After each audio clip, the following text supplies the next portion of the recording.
this Inflation Reduction Act is a green investment bank. Just yesterday, the CBO came out and said that there is going to be, that it's already $500 billion over budget. $500 billion, and accelerating. So they're trying to take us down this green road. That money should be spent on defense. Mm-hmm. And then finally, I'm going to stay in my economics and finance lane, but I think they're doing it on immigration. Is you open the border, you let in I don't know whether it's 8, 12, president says there are 18 million, the undocumented, illegal people who've come across the border, and I think their strategy is just to say you can't send them home.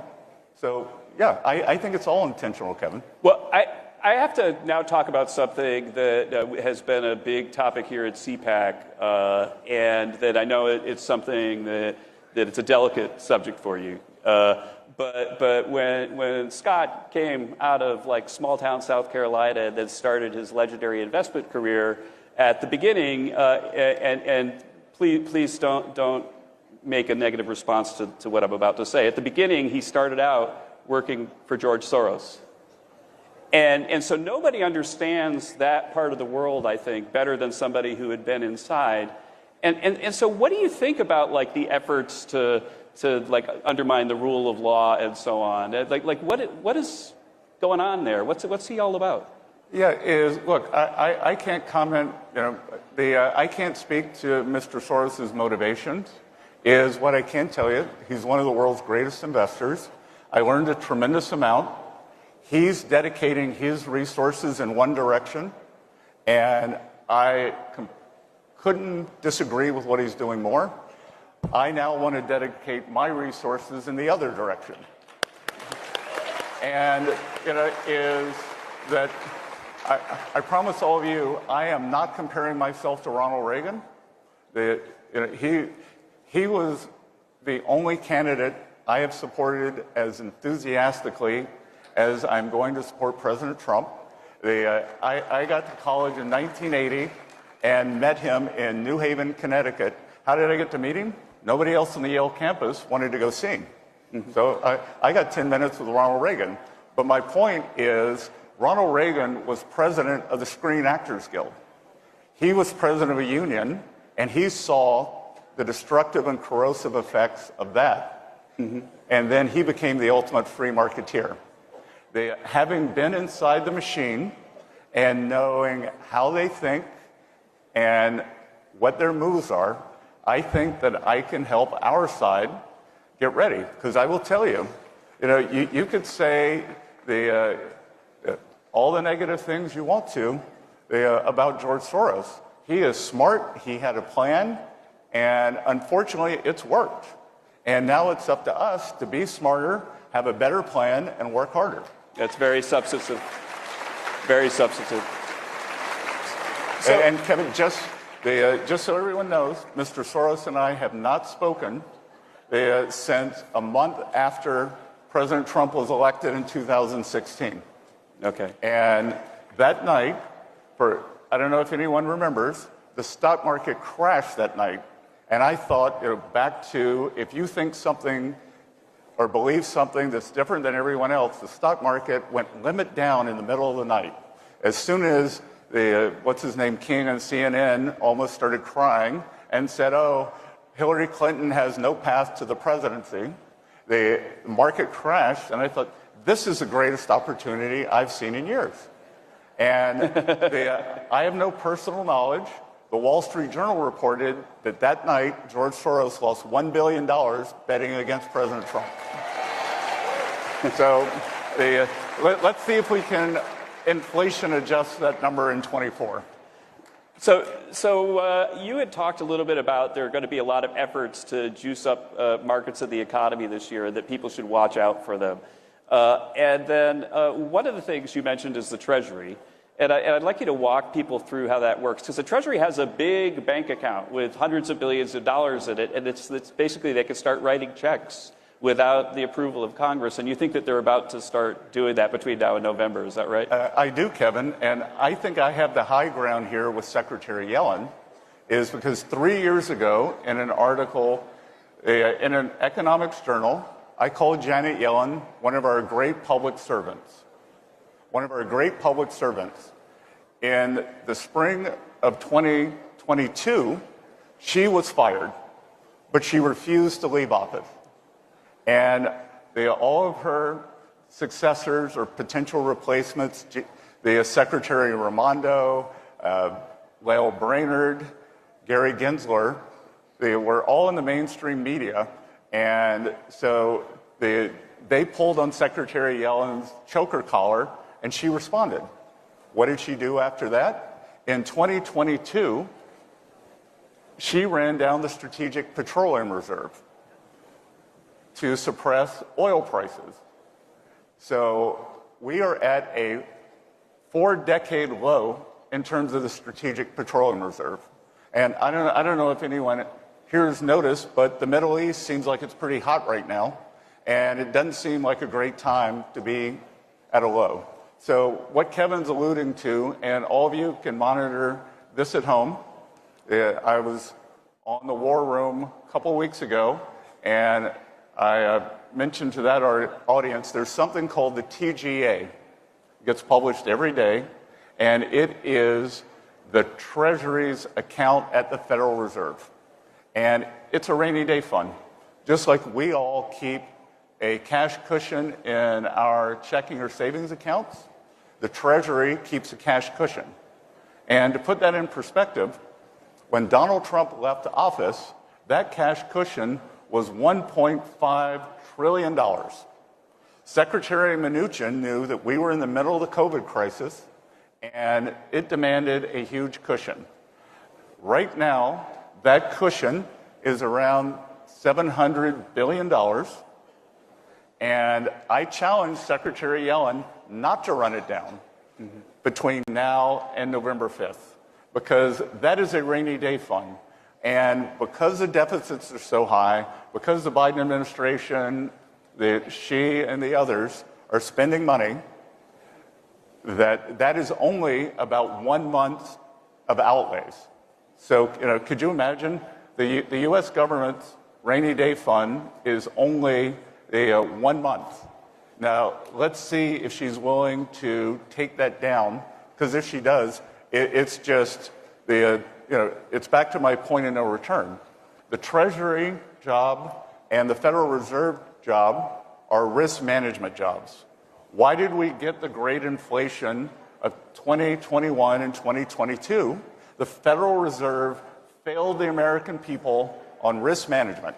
They failed the American people. There was huge government spending, and the Federal Reserve kept pumping. So everyone, watch that TGA account. Some other numbers that I would leave for everyone to watch is we have this gigantic budget deficit, the 6-7%, with 3.7% unemployment. Why are we running these deficits if the economy is so good? If I had reserve currency status and was running a 7% budget deficit, I could make Zimbabwe great again. I mean, it's what a waste of money. The next thing is that since Joe Biden has come in office, the average American household, their percent of the national debt is $44,000 per household. Does anyone here feel like they've gotten their money's worth? No, I want to restate that for everybody, that since President Biden's taken office, your debt, your share of the debt, has gone up by $44,000. Exactly. So you owe $44,000 more in future taxes because of all these policies that have made the economy what it is. Yeah, and so when Paul Krugman, one of my least favorite economists, when he writes in the New York Times, one of my least favorite papers, that you Americans don't understand how good Bidenism is that the economy's great. Why aren't you more grateful? Well, I say he thinks the American people are stupid, and we're not. is everybody, in economics, there's this term called equivalence. And it means that if any of us overspend on our credit card, we know the bill's coming due. Everybody in this room, 330 million Americans, intrinsically know that the government has run up their credit card. They are running up the credit card every day, and we know that there's a storm on the horizon, so we're saving. We are saving for the rainy day. So the more they spend, the more we know we have to save. So that's why nobody's happy with this economy. And then the other thing, too, is, as Kevin said, in terms of income inequality, under President Trump, with Kevin in the engine room, the bottom 50% of Americans had near record wage gains, near record real income gains. Under President Biden, it's negative. And it's negative on the items. It's much more negative on the items we have to buy every day. Much more negative on housing, much more negative on insurance, much more negative on food. So when the PhDs from the New York Times are saying that Americans don't understand, I'd say we do understand. Yeah, I think they do. And in fact, let's go to the most important topic as we close. So how many people in this audience think that inflation is under control? But you're being told inflation is under control, and the Fed is signaling that it's going to start cutting rates because inflation is under control. So the last question for you, Scott, and then we're going to wrap, is do you think that the Fed has been politicized? Are they going to jack the economy up to try to get President Biden elected? You know, Kevin, I used to think the Fed had an intrinsic bias, and then Jerome Powell went on 60 Minutes 2 weeks ago, and I thought it was one of the most political interviews I've ever seen. And you know it's a political interview when he says the Fed isn't political. Yeah. He goes, we're not political. And Scott Pelley, who was interviewing him, said, well, wasn't there a lot of debt issued? And all he talked about was the, one bipartisan spending bill, none of the Biden debt. So Scott, there's a much more important person than us about ready to come out now. And so I would thank you guys so much for spending some time doing economics with us.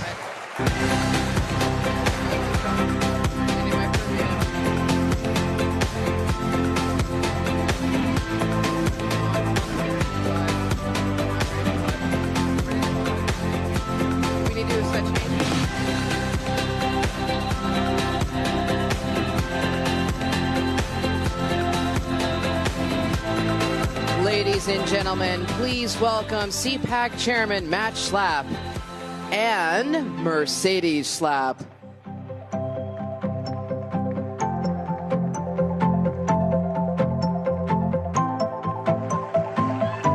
Hello, everyone. Who's pumped up? Who's ready? All right. Okay. We've talked about every serious issue. We've gone from immigration to sex trafficking to gender ideology to every single issue. You're smarter, you're ready, you're prepared, right? And now, ladies and gentlemen, this is the countdown to the general election to defeat Biden and to make sure that we triumph over our enemies. Who's ready? Who's ready to join the front line? Who's ready to win? Who's ready to fight? Who's ready to save America? We are not going to let the communists, the Marxists, the leftists, the people pushing this propaganda machine, the globalists, take over this country. They are done. So we're waiting for a great man to come and speak, our wonderful president, President Donald J. Trump. Are you all ready? And I just want to say from the bottom of my heart, from the bottom of the Schlapp family and close friends, we love you, We appreciate you. We are humbled that you put your trust in us to help fight and lead in this battle. We will not stop. We will keep fighting.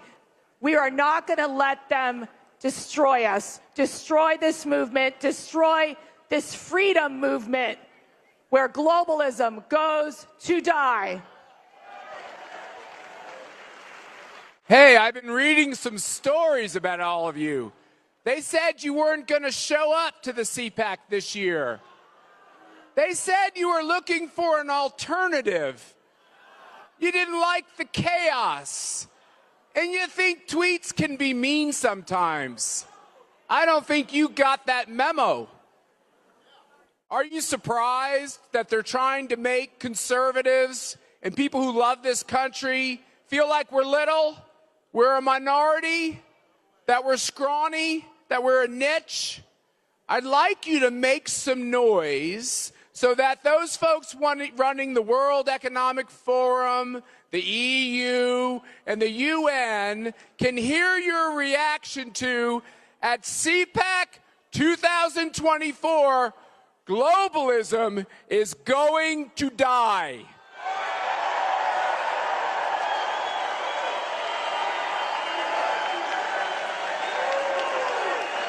A little louder, can't you do a little better?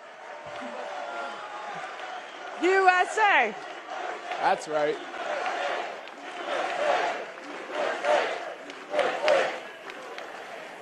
They say that we're racist, but we have every continent except some penguins here at CPAC 2024. Different languages, different religions, different cultures, but a love of freedom. Yes. They say we don't care about what happens on the globe and that we're isolationists. But the people in this room care about human freedom. They care about the people, they care about the people around the globe. So I have one final question for you. Do any of you have to go to the bathroom? It's too late, my friends. Enjoy the next couple moments because we're making American history. God bless you all.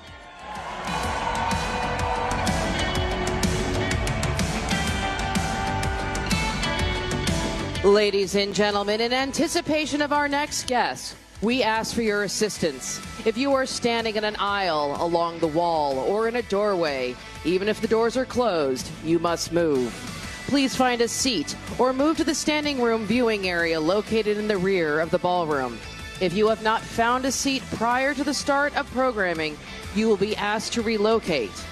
Again, standing in any aisle, doorways, or along the walls will not be permitted when programming resumes.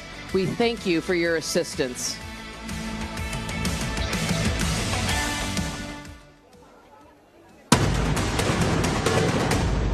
Newsmax has been terrific. President Trump is right. Millions are switching to Newsmax. It's the fastest growing streaming service in America. You don't need those woke streaming services anymore. Just get Newsmax Plus. Watch the best shows like Greg Kelly, Rob Schmidt, Greta Van Susteren, and Eric Bolling.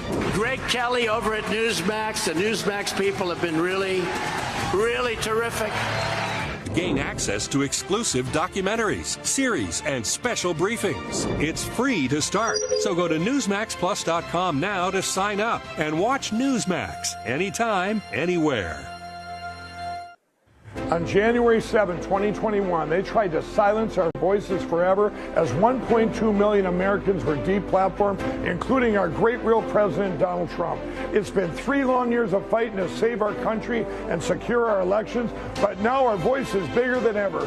God has blessed me with FrankSpeech.com and our courageous Lindell TV lineup with Emerald Robinson, Steve Bannon, and the great Lou Dobbs, along with hundreds of other hosts. We want you to be informed and involved as we work to save our country. So watch our epic lineup on Lindell TV at FrankSpeech.com. Thank you and God bless. What if a country financed terror and undermined American security? Would you support sanctions? Imagine a nation collaborating against U.S. interests with Iran. breaking international laws. Should sanctions follow? Consider a country engaged in espionage, manipulating academic institutes, and violating human rights. Is it time for sanctions? There is one country guilty of all these. Sanctions on Qatar now.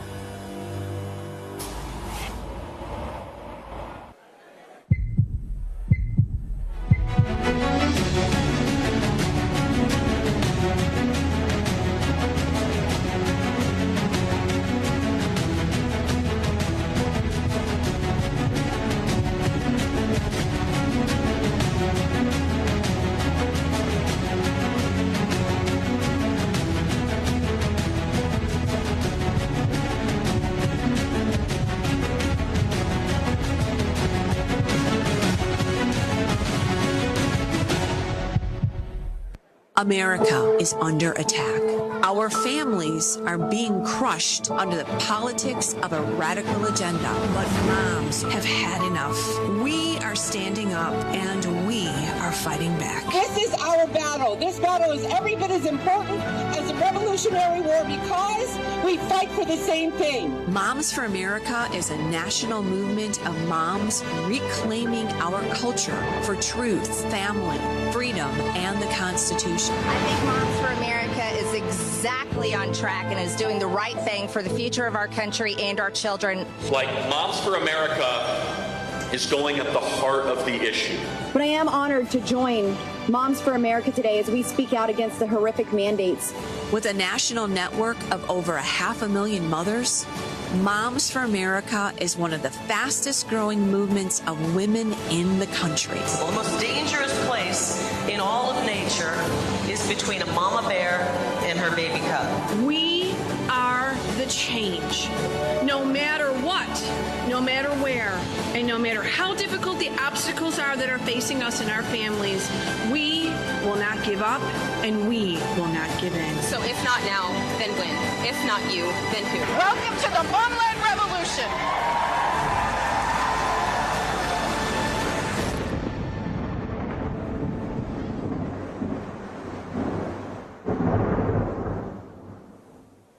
Making an investment decision with someone is the most sacred act that can be performed in business. You see, most people do not reach their position in life easily. You're taking something hard-earned and having faith that another will cherish and protect it as you would. Go to panex.us/learn and see why hundreds of Americans just like you have placed their faith in my family to generate them tremendous tax benefits and revenue by developing and producing American oil. For 3 generations, American oil is all my family's ever known. Go to panex.us/learn and see why the people at Panex are people that you want on your team.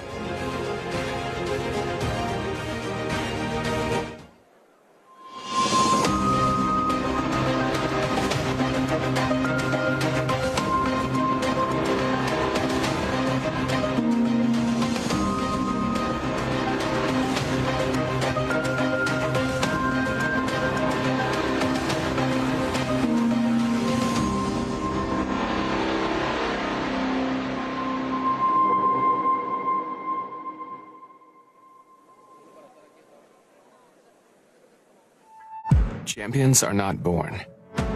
They're made of moments. At Liberty University, we push ourselves in the classroom, on the athletic field, and in the community to go beyond our limits and reach the world for Christ.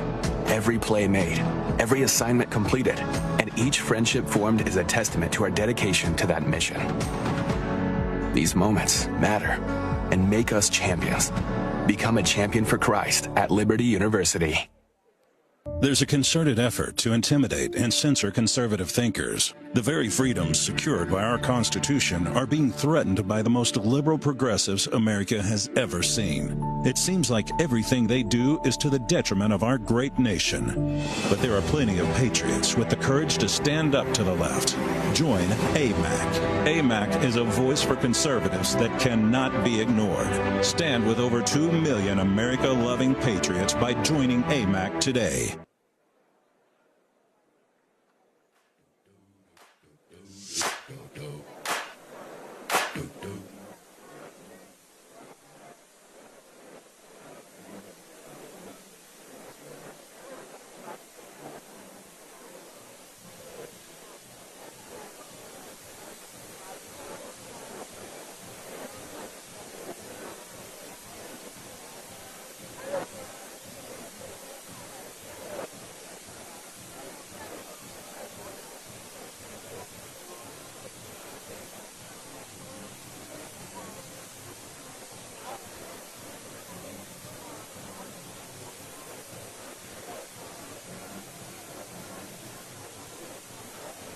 I'll just give it a quick. That's okay. I'll just give it a quick check. 1, 2, 3. Check, check. 1, 2, 3.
Мы создаем информационный ресурс для реальной информации, чтобы иметь ориентиры в понимании сложнейшего политического мира, в котором мы все живем.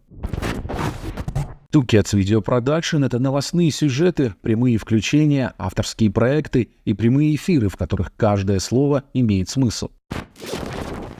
Противники свободы слова лишили нас возможности монетизации, а на некоторых наших ресурсах даже размещения ссылок на финансовую помощь. Мы благодарны нашим меценатам, которые, финансируя Cats, действительно помогают создавать информационный ресурс, объединяющий думающих людей во всем мире. Боретесь с произволом в политике, как и мы, присоединяйтесь к нашему движению. Ведь победа возможна только когда мы боремся все вместе.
Greetings, everyone. We need your assistance once again.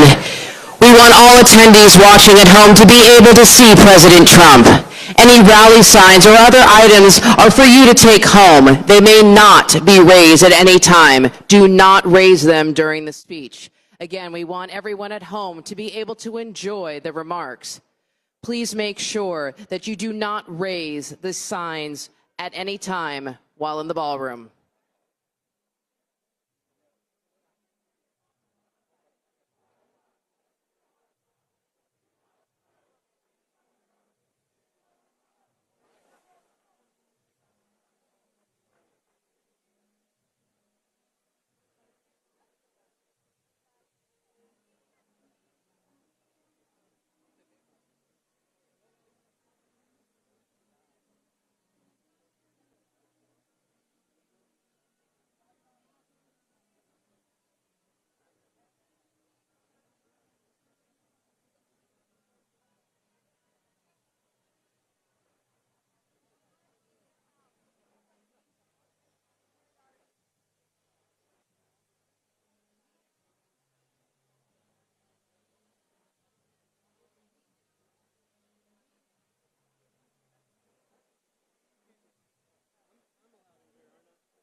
And to the republic for which it stands,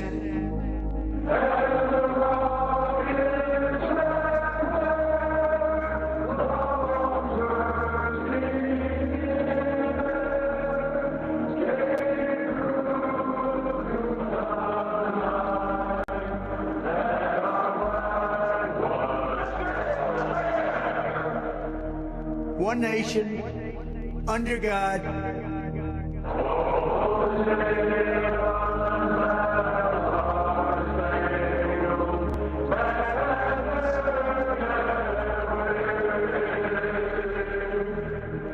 indivisible, with liberty and justice for all.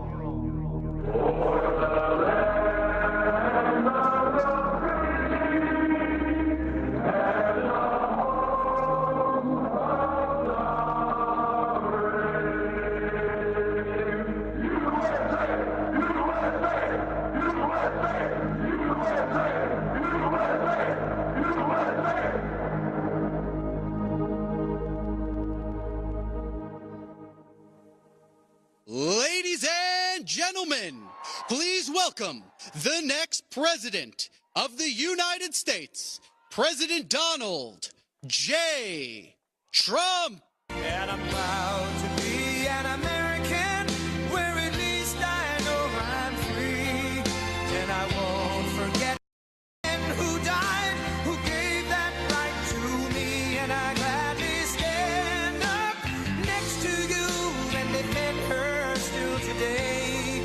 'Cause there ain't no doubt I love this land. God bless the USA.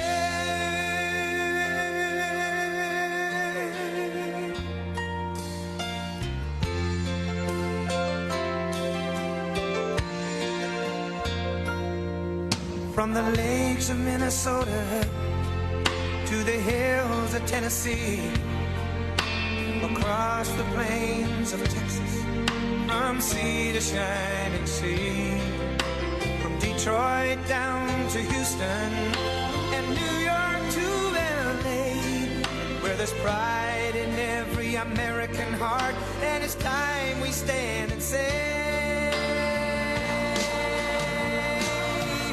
that I'm proud to be an American, where at least I know I'm free. And I won't forget the men who died, who gave that right to me. And I gladly stand up next to you and defend her still today. 'Cause there ain't no doubt I love this land. God bless the USA.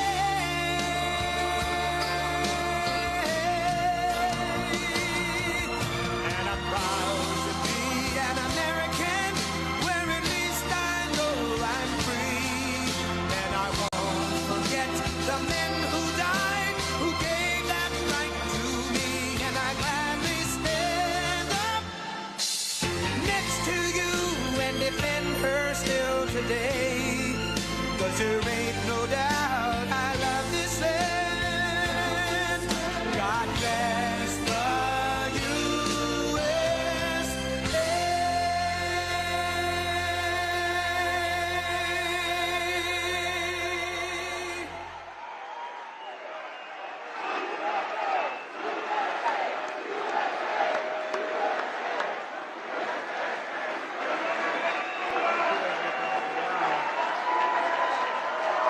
This is a nice crowd. That's a beautiful crowd.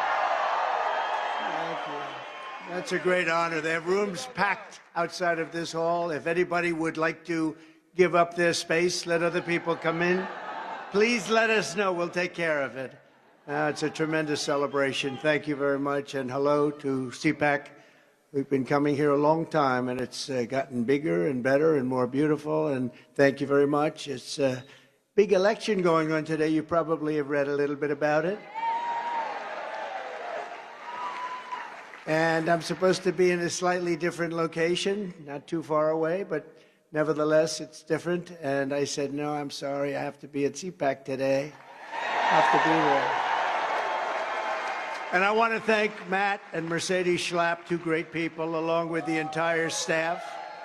Thank you very much, Mercedes. Thanks, Matt. The entire staff of the American Conservative Union, that's what it is. It's a conservative union. It's also a union of common sense. I've been saying it more and more. You know, conservative, it's common sense. And I don't know, maybe we'll have to put that, Matt, on the bottom of that. A group of people with common sense to save our country and make America great again. It's pretty simple, isn't it, huh? We have a tremendous group of dignitaries, leaders, world leaders, and local leaders, but we have from all over the world people with us right now at this moment in the room. And just mention a few. President of Argentina, who's gotten a lot of publicity.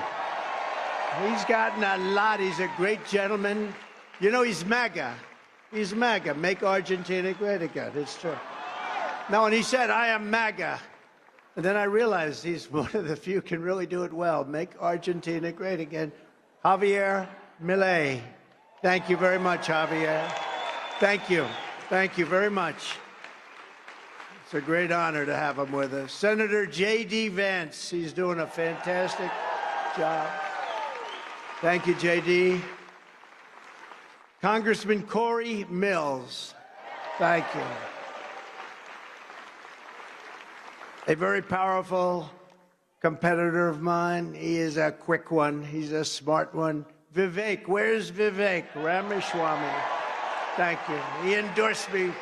When he endorsed me, I said, that's a great endorsement. Thank you, Vivek. Former senator and somebody that's been very nice to me over the years. I don't know why, but he has. Rick Santorum. Thank you, Rick. Where is Rick? Thank you. Thank you, Rick. Former acting attorney general, somebody that's been very loyal to the administration and to his country, Matt Whitaker. Thank you. Matt, thank you very much. The former chair of my Council of Economic Advisors, Kevin Hassett, with a nice smile, always has that beautiful smile.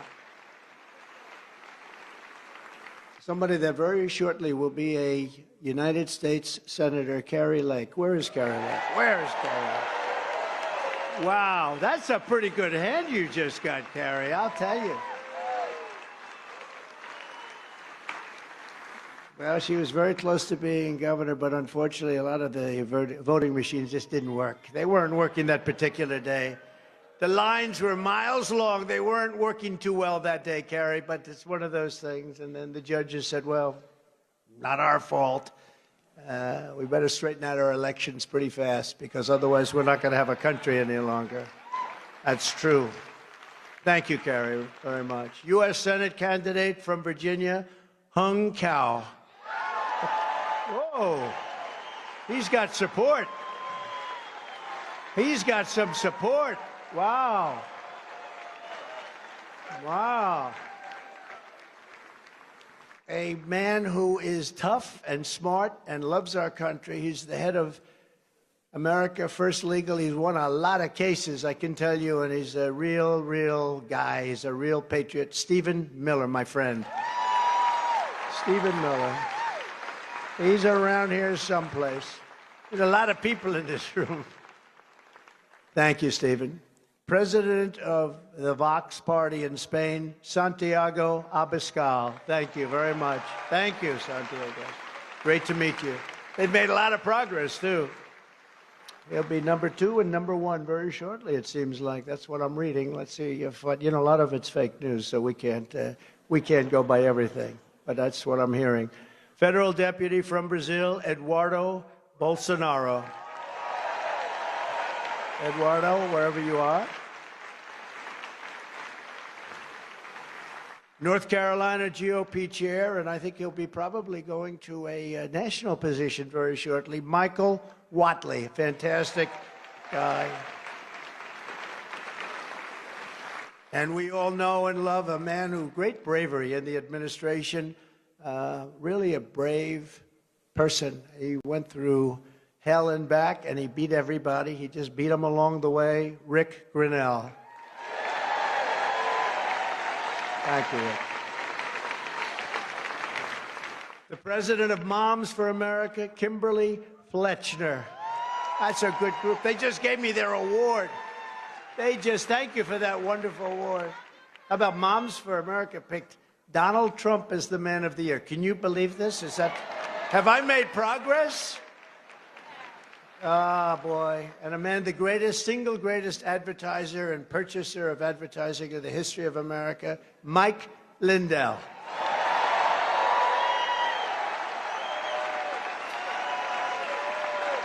The greatest. An incredible lawyer, one of the most respected lawyers in the country, John Cole. John, thank you. Thank you, John. And Stephen Moore, we all know he's got great predictions if Trump wins. If Trump doesn't win, he says it's going to go bad. It's going to go bad fast. Stephen Moore, highly, highly respected economist. Thank you, Stephen. And a man who I've had respect for certainly a long time. I won't tell you how long, too long. But somebody that I've listened to over the years, even when he was on CNN. That's when people used to watch CNN a lot. He always had the #1 show. He's an incredible... They start booing. I agree with you. But he's an incredible guy, an incredible mind that loves our country, and he fights like hell for our country. The great Lou Dobbs. Where's Lou? Thank you, Lou. You look good, Lou. And we have Tom Fitton. We have so many people. Tom Fitton. Where's Tom Fitton? Stand up, Tom Fitton. Stand up, Steve Bannon. Where's Steve Bannon? Where's Steve? Where is Steve? Stand up, Bannon. Where the hell is Bannon? Oh, he still looks good? Tom always looks good. I don't know. I think he does that weightlifting stuff, Tom, right? But Bannon looks good. We love Steve. We love them all. We love them all. We have so many others in the audience, and I want to say hello, but we have to get down to business because I want to win the award as the best, whatever the hell they call it, the best speaker, I think they say. Who made the best speech? And if I keep introducing people, I'm not going to win it this year. I've won it like 9 years in a row, right? I got to get going. So thank you, everybody, for being here. We appreciate it very much. We appreciate it very much. Gorka, did I see the Gorka man? Yes, stand up, Gorka, quick, get up. How good is he? Sebastian? Seb, they call him Seb, I call him Sebastian. Thank you, Sebastian, I just spotted you. It's lucky you're nice and tall. 4 years ago, I told you that if crooked Joe Biden got to the White House, our borders would be abolished. Our middle class would be decimated and our communities would be plagued by bloodshed, chaos, and violent crime. We were right about everything. So believe me when I offer you another warning, and we've been right about so much, just about everything. If crooked Joe Biden and his thugs win in 2024, the worst is yet to come. Our country will go and sink to levels that were unimaginable. And just think about it. With 4 more years of Biden, the hordes of illegal aliens stampeding across our borders will exceed 40 to 50 million people. Medicare, Social Security, health care, and public education will buckle and collapse. It will collapse as sure as you're sitting or standing there. It will collapse. Our economy will be starved of energy by crooked Joe's vindictive Green New Scam. It's a Green New Scam. It'll be the destruction of our country. It is indeed a scam, and most of them know it. Some of them, the fools, believe it, but most of them know it. Millions of manufacturing jobs will be choked off into extinction, and you'll have constant blockouts and blackouts and rampant inflation. Ruthless gangs will explode even more into the suburbs, and when they talk about suburban women, they're going to love me so much. They're going to say, oh, I wish we had that guy back. The gangs will be invading your territory, I can tell you that. While weaponized law enforcement hunts for conservatives and people of faith, religious, Hamas and Antifa will terrorize our streets while their brutal ideology, and it is brutal indeed, it is brutal and horrible like nobody's ever seen before, takes over our schools. China will dominate us, not just economically, but militarily, and that's what they want, and that's where they're heading, but they weren't heading there with me. I took over $400 billion out of China, and they weren't too happy about it, and then all of a sudden, we had the China virus. Now, I happen to think it was incompetence, but a lot of people disagree with that. And a declining, crooked Joe Biden. He's the crookedest, most incompetent president in the history of our country.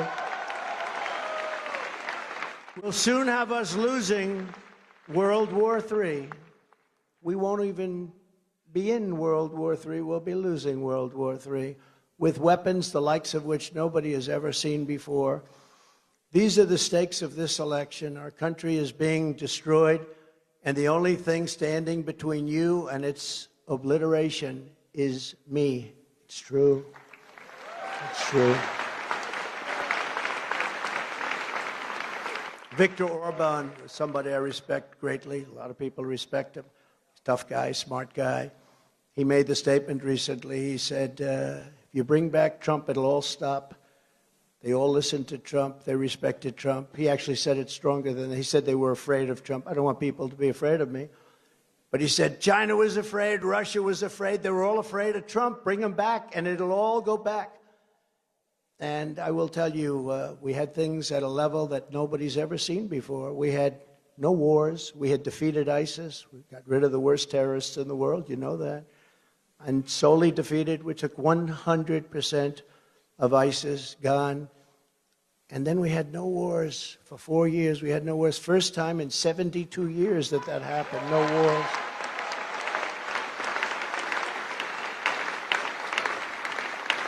Hillary Clinton, during one of our debates, if you remember that, she said, look at him, listen to him. He's going to cause wars. We'll be in wars. No, no.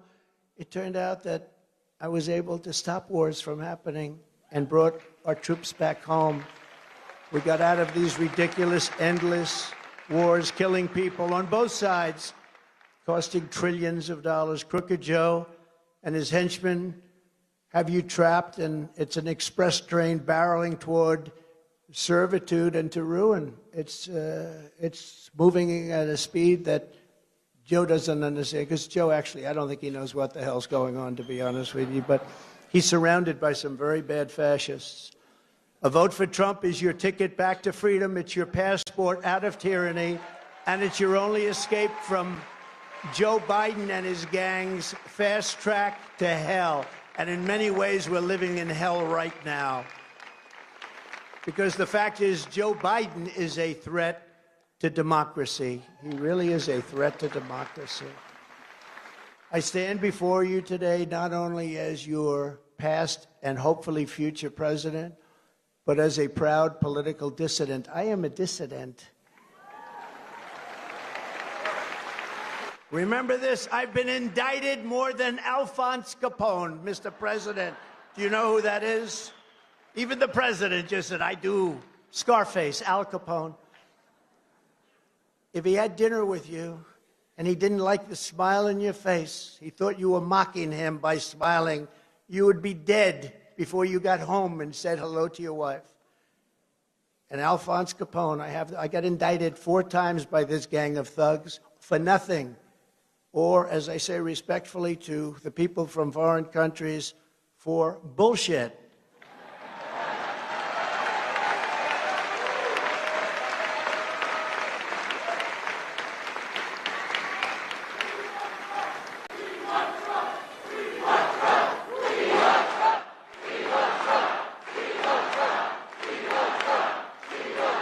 Thank you very much. Thank you. You know, it's very dangerous. It's very dangerous what's going on. They've weaponized government. They've weaponized the DOJ, the FBI. We've never had anything like this in this country, and it's a phenomenon that's taken place many times, but in third world countries and in banana republics, not in the United States of America. So it's very dangerous, and they are indeed a threat to democracy. And I'm here to unleash this captive nation from Joe Biden and his gang of very bad people, very sick people, smart people, intelligent people, but they're hell-bent on the destruction of American freedom. It's happening in our country, and it's so obvious. I have people come to see me from other lands where this has gone on, especially in South America, Latin America, and they'll say, the same thing happened to my country 20 years ago. It was the same thing. It's all happening. And if we don't stop it, this is it. 2024. If we don't stop it, this is our last train. If we don't stop it, we're going to have a country. It won't even be a country. You want to know the truth? It won't even be a country. It's breaking up.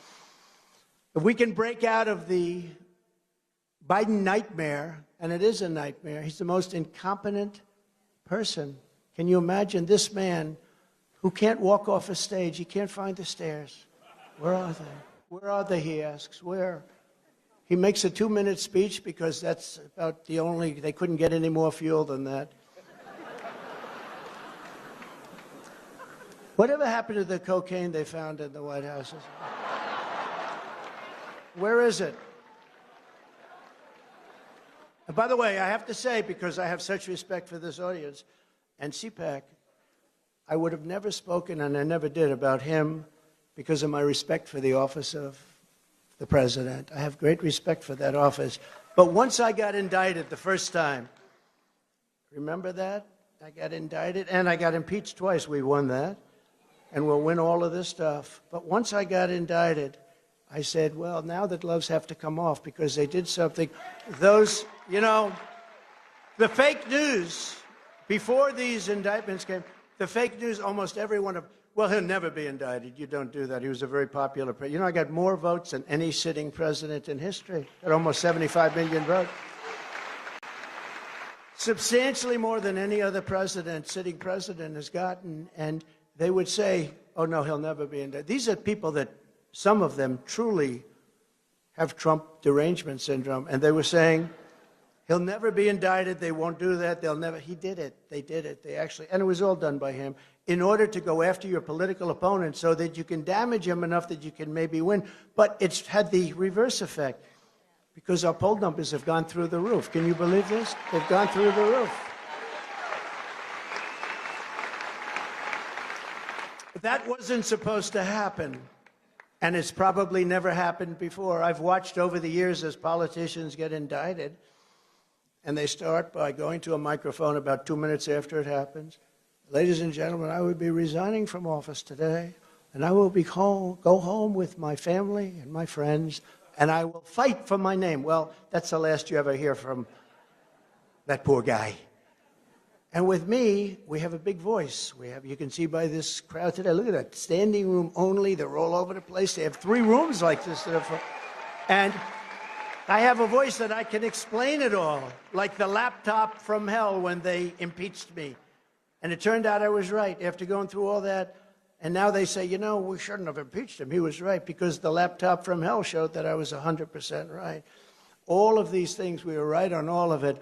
But we're in a very bad path. It's a very, very dangerous path that we are on as a country because the other side, which I find tends to be a much nicer group of people, and maybe foolishly so, but the other side can also get nasty, and at some point they probably will have to do that because we cannot let this weaponization go on against the Republican Party, against religion, against conservatives.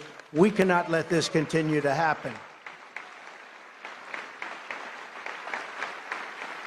So if we can break out of this Biden nightmare, it's a nightmare. Our country is no longer respected. We're laughed at all over the world. We have to break out of the nightmare that we're in. And we have it in the grasp to make America richer and safer and stronger and prouder and more beautiful than ever before. I think we have a final shot at it, but if we don't do well in this next election, or if they cheat enough that they can steal it, which is, I think, the only way they can win, who the hell can win when you have 16 million people pouring into our country from places unknown?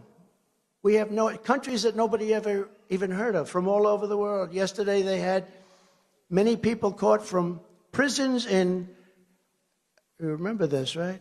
Prisons in the Congo, Let me tell you, the only good thing is they make our prisoners and our bad gang members look like very nice people by comparison. That's the one good thing. All of a sudden, we're starting to like our prisoners and our horrible, violent criminals because they're nicer than the people that are flowing in. They're coming from Asia.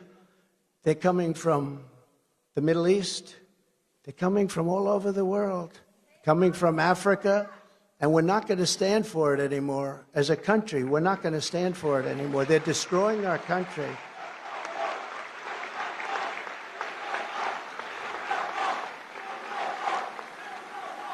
And we built 5, think of it. We had the safest border 3 years ago. We had the safest border in the history of our country. Now we have the worst border in the history of the world. There's never been a country ever, third world countries, they've never been like this. They would have fought with sticks and stones. They didn't need rifles. We have the best in the world, but we let everyone, because we're fools. Either they want to destroy our country or they're stupid. And I don't think they're stupid because anybody that can cheat on elections like they do is not stupid. That means they want to destroy our country. But who can win an election when you have that? Who can win an election when you have high interest rates, you can't buy a home, where you have bad education, where everything's woke? We did things that nobody can imagine. So many things. 1,000 elements we did. We have a book, the 1,000 things. We did things that nobody could even imagine. And then all of a sudden, something very bad happened. Israel would have never happened. The attack on Israel would have never happened. Remember, Iran was broke. They were broke. Ukraine would have never happened. I talked to Putin a lot. I got along with him well. Although he did announce the other day that he'd much rather see Biden as president. And I agree with him. I agree. Because, you know, I ended Nord Stream, right? I ended Nord Stream. Nobody ever heard of Nord Stream 2. That's the biggest pipeline in the world. Going into Germany, what's that all about? We defend Germany and Europe, and then they go and pay billions of dollars to the people that we're defending them against. How do you figure that one, right? And I stopped it. It was over. And then Biden comes in, and within 3 days he approves Nord Stream. But he kills Keystone Pipeline, right? He kills Keystone. He approves the Russian pipeline, the biggest in the world. Billions and billions of dollars a month come flowing in. But he ends the Keystone XL pipeline. And then they say, Trump is too nice to Russia. I'm nice. I'm the one that gave him the 100 javelins, the thousands of javelins that knocked out the tanks, but they knocked out 100 tanks in the first 2 days with javelins that I gave. Remember, they said Obama gave pillows and Trump gave javelins. And then they say, oh, Trump was so nice to Russia. No. Putin would say, if you're being nice, I hate like hell to think of what you'd be if you were not nice. But we were tough and we were smart and we were right. We were right just on everything. We were right. And what they've done is unthinkable.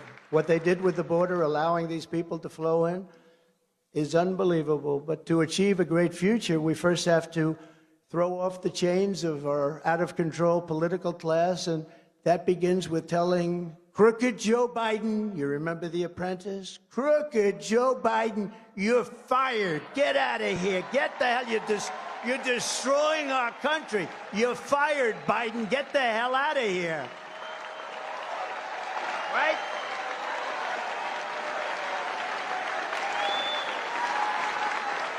Get the hell out of here, this guy. He goes after his political opponents. Let's go after them. See if you can indict them so that maybe we can win. A little bit of a backlash when the numbers go up.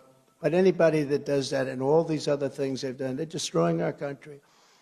We're not respected anywhere anymore. We're laughed at. We've become a joke as a country. For years, you've watched as the entire Washington cesspool has been feeding on the wealth and hopes and dreams of hardworking Americans, really hardworking Americans. They've feasted on the profits of job-killing trade deals. They've gorged themselves on the spoils of endless wars. And now what they crave, they want it so badly, is permanent political power and dominance for whatever reason. They're sickos, that's why. In 2016, we gave these corrupt insiders their chance to change, and with Biden, they answered with hoaxes and witch hunts, censorship, lockdowns, and with total repression. 8 years later, the swamp has rejected your righteous pleas to reform, and we have to do this, and we're going to reform, and we're going to have freedom again. We're going to have freedom again. We do not have freedom, and we have the most corrupt press anywhere. These people are corrupt.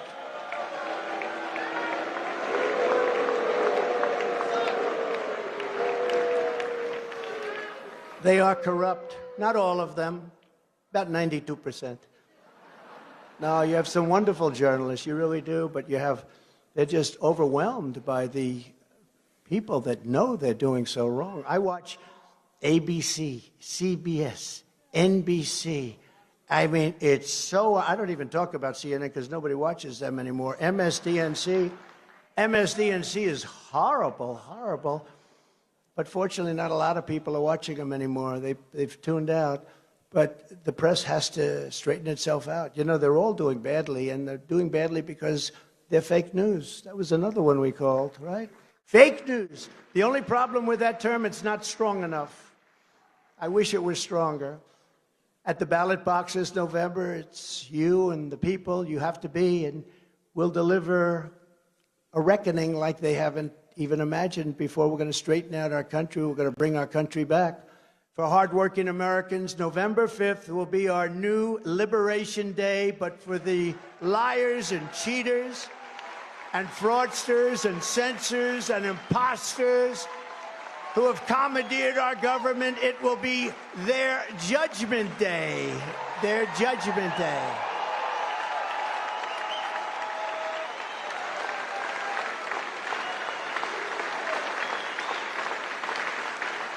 When we win, the curtain closes on their corrupt reign and the sun rises on a bright new future for America. That's what we have to have. I believe it's our last chance. You know, I used to say how important in 2016 that you got to do it. It's the most important election. I meant it, but that was nothing compared to where we are now. We had a big border problem and I solved it. So much so that in 2020, I couldn't even mention it. I'd say, let's talk about the border. Sir, you've solved that problem. You don't have a border. I don't care. I want to talk about the border. I talk about the border. Everybody would sit there. They wouldn't even say anything because we had no problem. I solved it. But who would have thought that now we have a border problem that's 20 times worse than what we had in 2016? 20 times. And we'll solve that one too. But it's going to have to be very strong action, and it's going to have to happen fast before our country is just totally overwhelmed. Your victory will be our ultimate vindication. Your liberty will be our ultimate reward, and the unprecedented success of the United States of America will be my ultimate and absolute revenge. That's what I want. Success will be our revenge.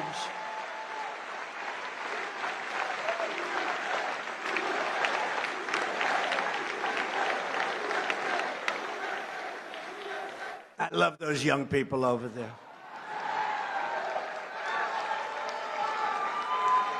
But have you seen, the closer we get to this magnificent liberation of our country, the more desperate the Biden regime's evil persecution against us has become. They become more and more violent. The Stalinist show trials being carried out at the Joe Biden orders set fire not only to our system of government, but to hundreds of years of Western legal tradition. You see what's happening. They've replaced law, precedent, and due process with a rabid mob of radical left Democrat partisans masquerading as judges and juries and prosecutors and executioners. That's what they are. I've gone through trials. The level of hatred from these judges, there's no way you get fair trials. The level of hatred from prosecutors, when they know you've done nothing wrong, it's sick. These are sick people. The only crime I've ever committed is defending America and those who want to destroy it. I will fight those who want to destroy it.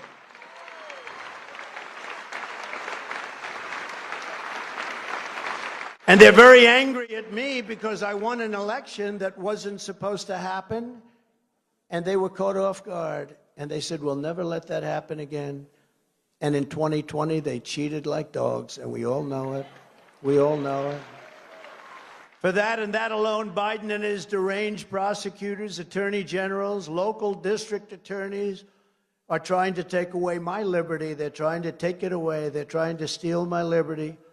If there's any shred of justice left, they will fail and we will win. And so far, we're doing very nicely. Thank you.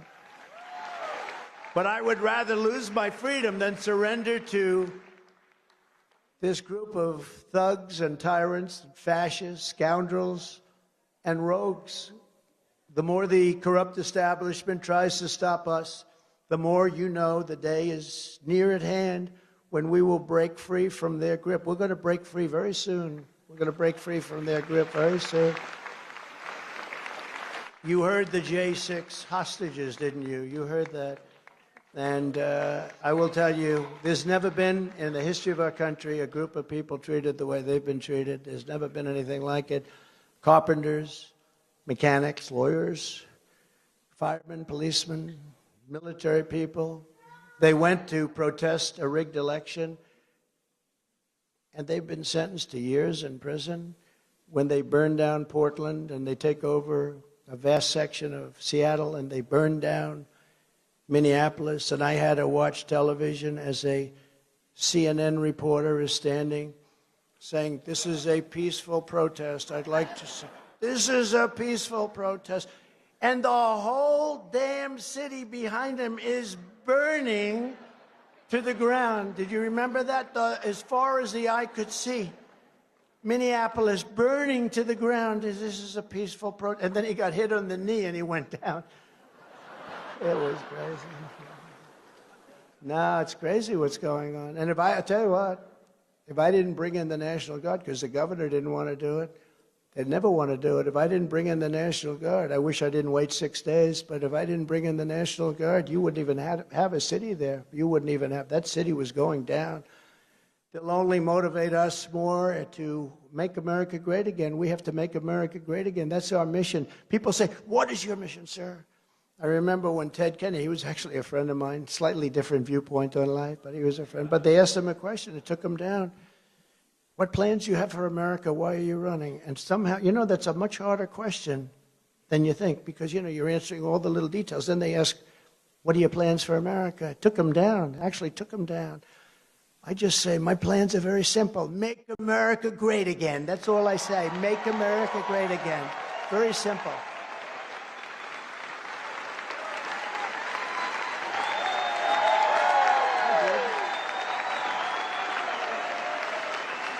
Thank you, Gordon.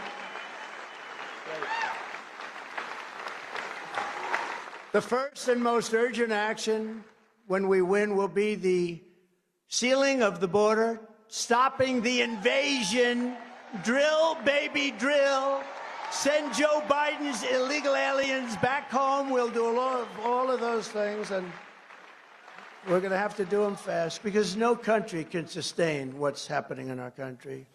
You look at New York, where I originally came from. I love New York. And you take a look at what's happening. Hundreds of thousands of people, they've taken over the streets, Madison Avenue. They've taken over Queens. They've taken over Brooklyn and the Bronx. They've taken over the whole city. The little leaguers can't play anymore because people are there that can't play. But it took longer than I thought, but I predicted this. It's called the migrant crime, and it's far more deadly than anybody thought. They will actually have fistfights with police in the middle of the street. You saw that the other day, where they attacked police. Even our bad criminals, they never had fistfights with a cop. You know, they do things and they talk and they shout, but these guys are actually, and you know the interesting thing? In their country, if they ever did that, they'd be dead within seconds. They'd be dead. I know where they come from. I know the people that run those countries. I know the presidents and the dictators. I know every one of them. Some are dictators, some are prime ministers, but they're tough guys. They're tough guys. And those thugs that gave the middle finger to our police and then started fighting them and actually threw 2 of them down and started beating the hell out of them, although they fought back bravely, the 2. But these are tough people, and they know that in their country they'd be dead within minutes. They would be dead as a doornail within minutes. And so they came over here. So it took a long time, but now it's talking. Now you're seeing it. It's migrant crime. It's a new category of crime. And I wanted to call it Biden migrant crime, but it's too long. So we just call it migrant crime. We have a new category, migrant crime, and it's going to be more severe than violent crime and crime as we knew it, because we have millions and millions of people, and they came from prisons and jails. They came from mental institutions and insane asylums. No, they're not the same thing. An insane asylum is a mental institution on steroids, okay? It's Silence of the Lambs, okay? You know that. Hannibal Lecter. They're all being deposited into our country, and then you have terrorists, and then you have drugs, and then you have human traffickers, and they're coming over at levels never seen before. We've never seen anything like this. 3 years ago, we had the safest and most secure border in U.S. history. We ended catch and release, except when it was catch and release in Mexico. We had catch and release in our country. We built 571 miles of border wall, far more than I said I was going to build, and I couldn't get the damn thing through Paul Ryan. He stopped at Paul Ryan, a super rhino. He's a super rhino. I couldn't get it through Paul Ryan, Mitch McConnell. They said, sir, if you wait till next year. I said, you sure? They said, don't forget I had never done this stuff before. You know, I'm the president, and these guys are bullshitting me. They said, sir, if you would just sign this budget and wait, next year we'll put it, and then next year came. I said, where's my wall?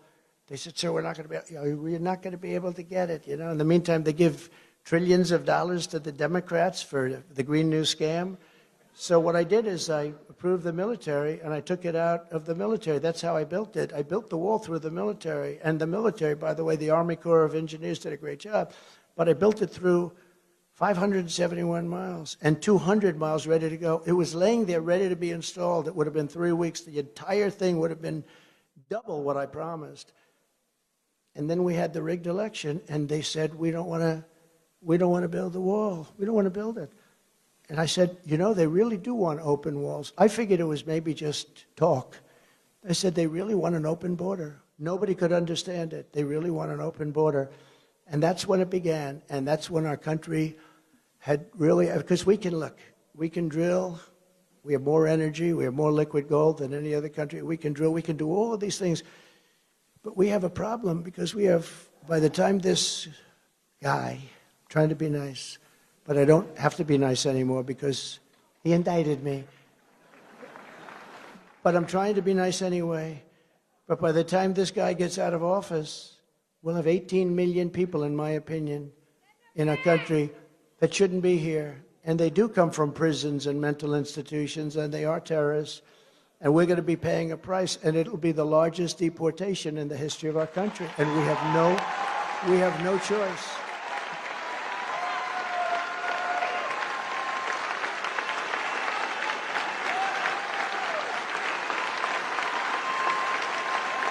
And it's not a nice thing to say, and I hate to say it. And those clowns in the media will say, oh, he's so mean. He said, no, they're killing our people. They're killing our country. They're killing our people. We have no choice. You know, when I went to Mexico, I said, Mr. President, you're going to have to give us 28,000 soldiers because the caravans, that was another name I came up with. I come up with good names. Long-time politicians come to see me, sir, could you give a name to my opponent? I said, how long are you a politician? 28 years, sir. You can't come up with your own names, but I do. Caravan. But I went to the president of Mexico. I said, they're coming through your country, and thousands of people in these caravans. They have one coming up now, supposedly 25,000 people. They're going to walk right into our country. We have no idea who the hell they are. But it started with Honduras. It started with El Salvador. They just started, but now we're equal opportunity. We have every country. We have countries that, honestly, nobody has ever heard of. We have languages coming into our country. We don't have one instructor in our entire nation that can speak that language. These are languages. It's the craziest thing. They have languages that nobody in this country has ever heard of. It's a very horrible thing. I said to the president of Mexico, you're going to have to give us 28,000 soldiers free of charge. No, Donald, I will not do that. I will not do that. I cannot do that. And I said, no, you will, I promise. Are you going to do it? No, I will not do it. I said, listen, you and I are friends. I really like him a lot. So I said, let's not you and I, just give me a negotiator, because I don't want to do this with you. And he said, I will do that. And he sent me this very handsome guy, so handsome, so beautifully dressed. In fact, I asked him for the name of his tailor. Then when I found out how much he paid for the suit, I said, forget it, keep it. But he was a handsome devil. And I said, listen, you're going to have to do a few things. You're going to have to give me 28,000 soldiers. You know, Tom Homan was up before. He's fantastic. And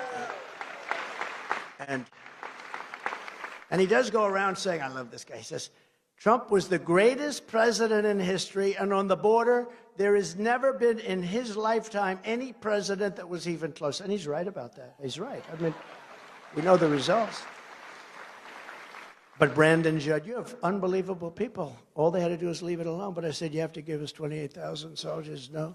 Then the new guy comes in, the representative, yes, sir, what can I do? Now, I asked Tom Homan, Brandon Judd, and a person from the State Department, a wonderful woman. She's been there for over 20 years. She's covered Mexico for over 20 years. She knew it, and she was competent. She was good.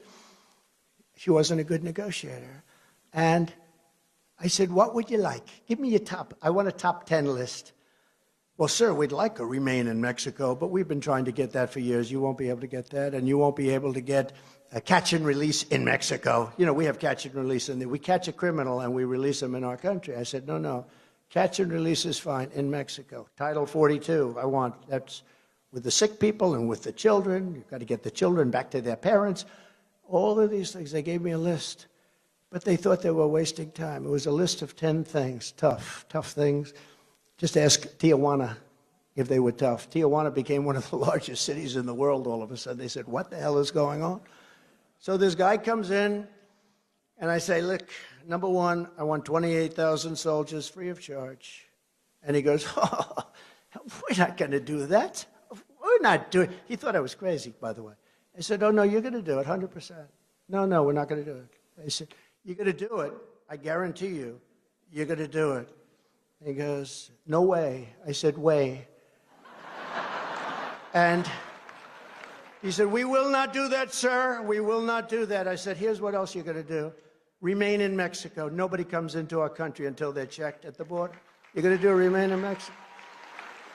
You're going to do catch and release into Mexico, not into our country. You're going to do all sorts of things. You know, we had a lot of medical problems. People were coming in deathly sick with a disease, highly contagious disease. I said, I don't want our people catching these diseases that we never even heard about. They have diseases nobody's ever even heard about. I'm sorry. I feel badly for the people, but we don't want to have this contagion in our country. I'm sorry. And we did that. So we had a list of these 10 things, one tougher than the next. And he said, we're not even going to think about this. And the person from the State Department, this really good woman, but she said, sir, you're just going to be wasting your time. And I said, all right. I said, I'll make you a little bet. I'll bet you I get all 10 within minutes. And she thought I was crazy, too. So after he said, no way, I said, way. And then I said, here is what's going to happen. If you don't approve this and if you don't give us those soldiers, and their soldiers are not politically correct. You know, our soldiers, if you say, excuse me, madam, you're not supposed to be entering our country. Ma'am, please don't enter our country. Then they get indicted because they talk to her too rough, you know. We have the greatest soldiers in the world, but they're not allowed to do their job. I proved that with ISIS. Our soldiers knocked the hell out of ISIS once I took over and took it away from our fake television generals. We have great generals, but not the ones like Milley and these guys on television. They're fake. I had generals that were really tough. I had generals that I had to hold back, okay? We have great military, and it's only woke at the top. I don't think it can ever be wokenized at the lower levels, because these are great people, tough people. I really don't believe they could do it. It was only at the top. And remember, when I let them go, 4 weeks. We were told 4 years, and it probably can't be done. I knocked it out in 4 weeks. Our military is great. I said to one of the generals, what's your name? Kane, sir. My name is Kane. He looked better than any movie actor you could get. My name is Kane, sir. I said, all right, Kane, what's your first name? They call me Raisin. I said, what? Raisin, sir. Your name is Raisin Cane? Yes, sir. I love you. You're the man I'm looking for. You're the man I'm looking for. And I said, why is ISIS so tough? He said, they're not tough, sir. They just don't let us do our job. I said, why not? He said, because, and this is after I flew to Iraq. You know, I flew to Iraq in a plane. Some of you know the story. It was all dark. After spending 20 years and $1 trillion, we can't turn the lights on in a plane. I sat with the pilots, the most handsome human beings I've ever seen. It's not my thing, but they're handsome. Not my thing, not even a little bit, but they are handsome. Central casting. Better looking than Tom Cruise and taller. Okay, that's good. So,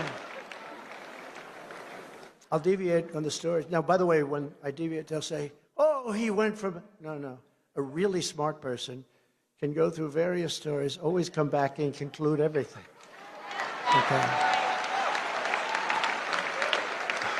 Don't worry, we'll get back to Mexico. But this is almost, right now this is more exciting. So the plane's off. I said, why are you doing that? Because, sir, we're flying over an area that's very dangerous, where we spent 20 years eradicating. And so I said, I want to go sit with the pilots, because I often do that. And I'm sitting with the pilots, and I get up there, I'm feeling my way up. And the plane was absolutely dark, no lights on the outside, no lights on the inside. It was a little spooky. We're up there 40,000 feet getting ready to start going down, and they're telling us we can't have any lights, no lights in your cabin, sir. And then they pull down the shades anyway. So I'm sort of feeling my way. I get up there, and I see this captain with the crew cut, the whole deal he's got here. Yes, sir, it's an honor to be with you, sir. And I said, Captain, I don't see any lights. You know, we're getting close. Is there a problem out there, Captain? No, sir, we'll be landing in less than 30 minutes, sir.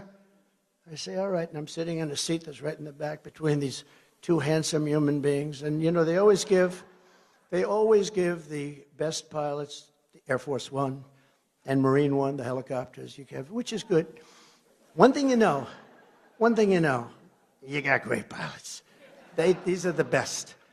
And so he said, no problem, sir. We'll be landing in a little while. And then 10 minutes go by, 15 minutes. I haven't seen one light. There's nothing. It's like, and I'm getting a little nervous. You know, do you ever see? I'm trying to act cool as a cucumber. And it's, if you know anything about planes, you have the computer. I call it the computer voice. It's the most beautiful voice. If I had that voice, I would have been president 20 years earlier. But the most beautiful voice, so professional. 1,000. That means you're 1,000 feet over the ground. Now, I haven't seen a light. I haven't seen anything. It's just dead. There's not anything. That means we're like really low. We have this massive plane. We're just right off the ground. Then it goes 900, 800, 700, 600. Now we're 600 feet off the ground. We're flying in. The plane is dark with the exception of a tiny little light that they've got on their dashboard underneath everything and totally concealed. There's not a light anywhere. I've never seen anything. It was like dark. 500. I said, Captain, are we okay, Captain? Everything fine? Yes, sir. No problem. We'll be on the ground in just a few minutes, sir. I say, what ground?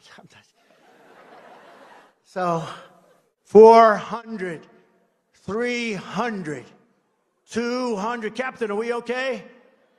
Yes, sir. We'll be landing momentarily, sir. 100. Now, usually when you're in these planes, I do it a lot, you have lights bursting, you know, big lights. You got a runway, it's lit up like a candle. There's not one light. There's not even a little, what they call a pigeon light. That's a tiny little light. 100. And I want to ask him again, but I want to show some bravery. Because I thought we were going down for the count. And then all of a sudden, and it's genius, there is no light. And then all of a sudden, 100, and then bing, bing, beautiful landing like nothing to it. Sir, it was an honor to be with you today, sir. Thank you, Captain. Does anybody have a towel? I'm saying, does anybody have a towel? I need a towel. So now I'm walking out and getting ready to go down and meet the generals in Iraq to find out why we're not defeating ISIS. And I see my staff and I say, that was quite an experience I just had. Yes, sir, a great landing. They said, yeah, well, it was and I said, let me ask you a question. Is the President of the United States allowed to give himself the Congressional Medal of Honor for bravery? Because I did a very brave thing. I was so brave. Am I allowed to do it? And they said, sir, it would not be a good thing to do. Now, here's the problem with that story. The fake news media will lead tomorrow. Donald Trump wanted to give himself the Congressional Medal of Honor. It's true. It's true. When I imitate Biden, who can't find the stairs ever. You know, you have so many stairs in it. You got one there, you got ramps, you got everything. Here you only have 2 or 3 stairs. Sometimes you have 6, 7 stairs. The craziest thing, what a waste of money. My father would say, what the hell are they doing? All you need is 1 stair. But for Biden, you need many. But when I imitate him with the stairs, because he never can find his way. If you ever see Secret Service runs up and grabs him and, you know, helps him off the stage. This is what we have negotiating nuclear weapons. So he finishes his speech, and do you ever notice? He finishes it. The speeches last about, would you say, average 2-3 minutes, right? Very quick. They're very quick and not good. Not good. But the press gives him good marks. I remember when he made such a bad State of the Union speech. Everything was stumbling, mumbling. He didn't know what the hell he was doing. And I said, I'm going to watch CNN, MSDNC to find out what they say, because that was one of the worst speeches. They said, not since FDR has there been a speech so magnificently delivered. I'm telling you, I've never, ever forgotten it. Not since FDR. I said, it's impossible. They're fake. They're terrible. But you know what? When he goes, and he always points, he goes like this. Thank you. Where am I? Thank you. And then he goes. And he points. You ever notice? And it's always he ends up going in the opposite direction, ultimately. But he goes, and then sometimes he trips over the machine. And then we don't have it here. But if there's a wall behind him, he ends up walking into the wall. And then one of these incredible guys from Secret Service, all these beautiful guys, they run up stage. Look at these guys, like central casting, right? They'll run up stage, they'll grab them, and they're not meant to smile. You know, they're very hard line. When I tell stories, they're like this. I guess they're trained that way. They never smile. You say, good morning. Well, sure. They actually turn away. It's good. This way you don't have to say good morning all the time, okay? No, they train them this way. But so one of these guys will run up and grab him and take him off the stage. This is what we have as our president. But the worst thing is when I do that, the fake news. I call up my wife, our great first lady. She was a great first. People love her. Yeah, people love her. Oh, look at that. Wow. Mercedes, that's pretty good. Yeah, she's good. And she loves our country and she loves the people. It's true. When I give these big rallies, we give rallies, they say, we love our First Lady. They have signs, we love her. They always show a high heel, you know. But we love our First Lady. But I call up our First Lady, I say, so baby, how good was that? She goes, you were okay. She's a very tough critic. I'll go into a group, I'll speak in front of 55, 56, 68,000 people sometimes. I'll call her up, I'll say, how good was I tonight? Was that unbelievable? She goes, well, your hair didn't look good. Oh, that's not good. But it's very hard to get like, you know, once in a while she goes, you were really good tonight, but that's like a major. But I said, in this case, I said, how good was that tonight? She said, you were really good tonight, but what happened? You couldn't find your way off the stage. Because the fake news said Donald Trump couldn't find his way off the stage. I said, wow. Or when I interject a name, Like I go, our president, Barack Hussein Obama. Rush Limbaugh, remember? He would always, right, Seb? Rush would go, Barack Hussein. You couldn't hear Barack or Obama, but the name Hussein, he'd be screaming. I don't know exactly what he meant by that. I think I do. But he'd go, Barack Hussein. So I'd go, Barack Hussein Obama, our president, has done this, this. Now, I meant that because there are those people that say he's running our country, because Joe is not strong on aptitude. So there are those, we don't know that that's true. But they go out and they say, Donald Trump, headline. Donald Trump doesn't know who the president of our country. He thinks Obama's the president, Lou. Eh? Look at the great Lou Dobbs. He thinks Obama is the president. So when I'm sarcastic, because I'm sort of a sarcastic guy, I find humor in sarcasm, but it's very dangerous to do because they take it very seriously. But it's a very serious subject because of what happened. To finish the first story, what happened? Hey, by the way, isn't this better than reading off a frickin' teleprompter? Right? Right? Anybody can do that except for Biden. Anybody can read off a teleprompter except for Biden. He can't do that either. He can't do that either. He asks questions. News conference. Hey, when I'm in a news conference, people with these maniacs, these lunatics are screaming at me. They're just screaming like crazy. And, you know, you take them, and I love it. You know, it's like a mental challenge. It's horrible people. But they're screaming, and you're answering, and you're getting them. And then sometimes they get in trouble because they say, you were too tough, or you were too nasty, too this. The people don't like that. I understand that, too. But he asks, like, a question, and it's, Bob from NBC. Okay. Mr. President, sir, we just wanted to know, are you feeling well, and was everything good? And did you have ice cream today? Then he picks up the paper, and he reads the answer. Yes, it was vanilla.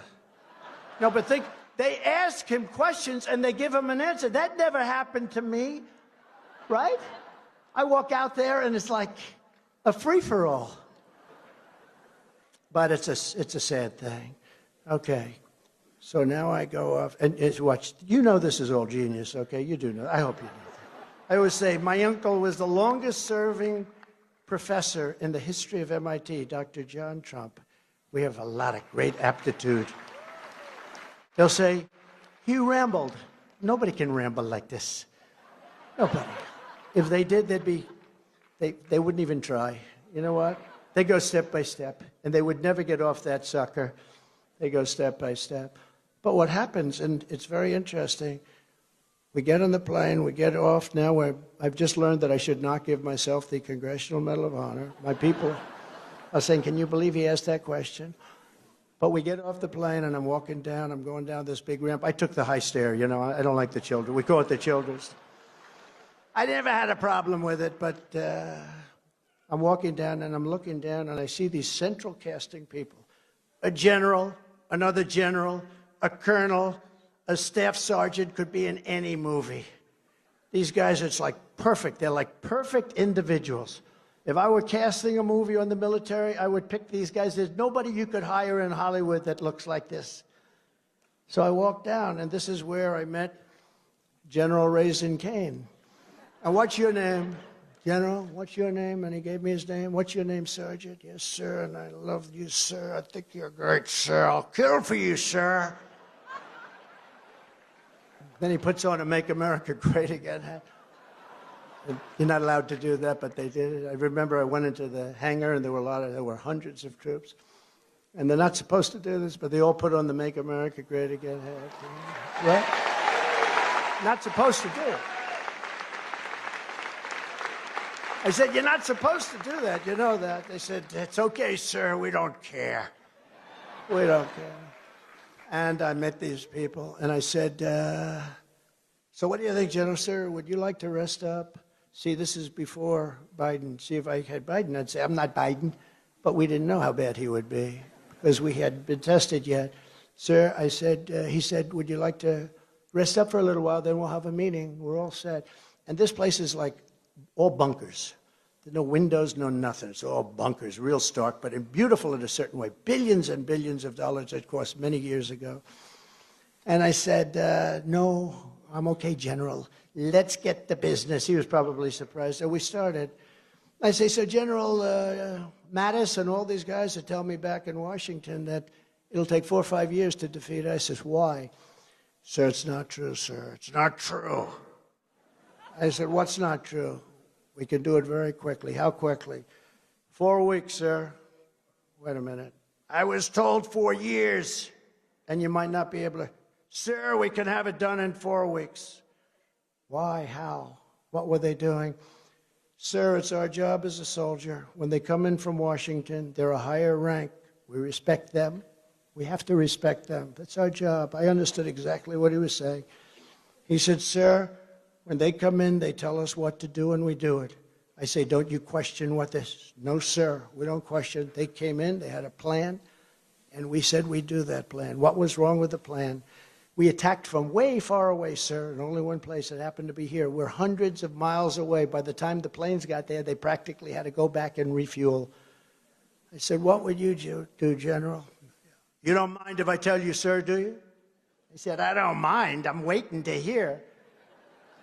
He said, sir, we have auxiliary ports, and we have runways all over the place. They're portables. We call them portables.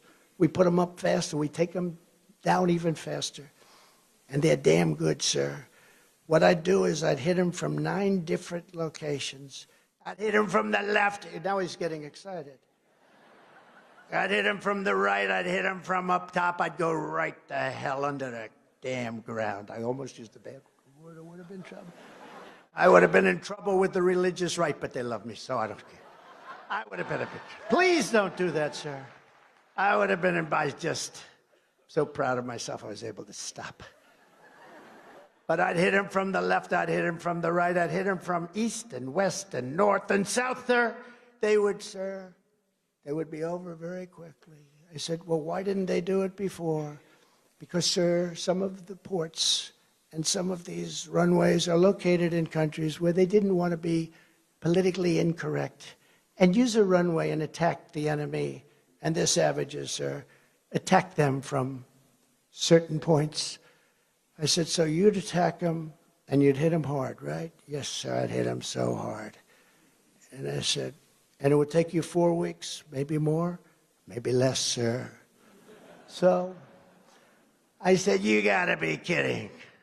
I said, I'm gonna go back to Washington and I'm gonna think about this because nobody ever told me about this. He says, sir, we'll have time left over. So I go back to Washington and I call and just spoke once more. Are you sure you can do this, sir? We can do it, sir. I'm telling you this, sir, because we have the greatest military in the world. You know, you see these clowns, these stupid people with Afghanistan. You see these stupid people, Matt, from Afghanistan, the withdrawal, the worst, most embarrassing moment in our lives. They take the military out first. I knew Abdul. I said, Abdul, you'll get hit so hard. 18 months, we didn't have one soldier killed in Afghanistan. I was the one that had it ready. It was enough. 21 years, that was enough. It was ridiculous, but I would have never let Bagram go because Bagram is 1 hour away from where China makes their nuclear weapons, and they let it go. They left at the dark of night. They left the dogs behind, and they left the lights on. And you know who occupies it now? China. So I said, so Raisin, how's it going? I said, sir, just about over, sir. We're going to save a little time, sir. I said, all right, good, call me. So he does his thing. I get a call that ISIS is on the run. The next day I get a call that ISIS is really in bad shape. Next day I get a call that they're surrounded. Next day I speak to somebody and I say, is it really going that well? Sir, it's a miracle. It's not a miracle. It's our military. It's our great military with people that know what the hell they're doing. And And they say, sir, we have them now totally surrounded. Most of them are gone, but there's a large group. Just give us the word. Give us the word for what? Don't forget, I had never done this stuff before, you know. I grew up in New York doing real estate deals, really good ones, as you found out. You know, you find out. Even though they want to take as much money as they can away from me. I think we're going to fine him $450 million. Let's give him a fine. You know, you usually get a $500 fine. I get a $500 million fine. These people are sick. It's all part of weaponization, and it can't be allowed to happen. But I said, what are you talking about? We have, sir, a large group, and we're ready to extinguish them. We're ready to send them to hell.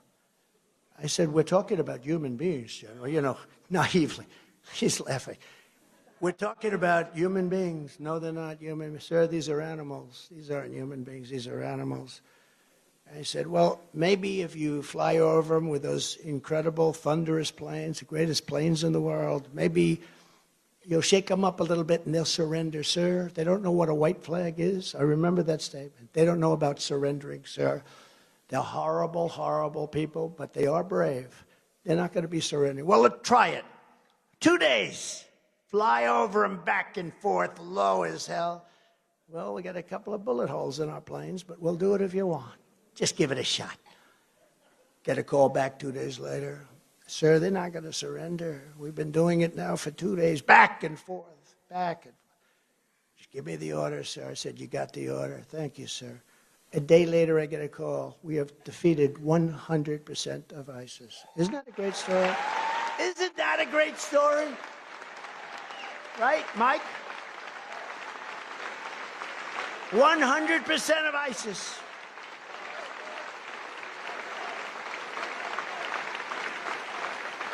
"100% of ISIS is gone."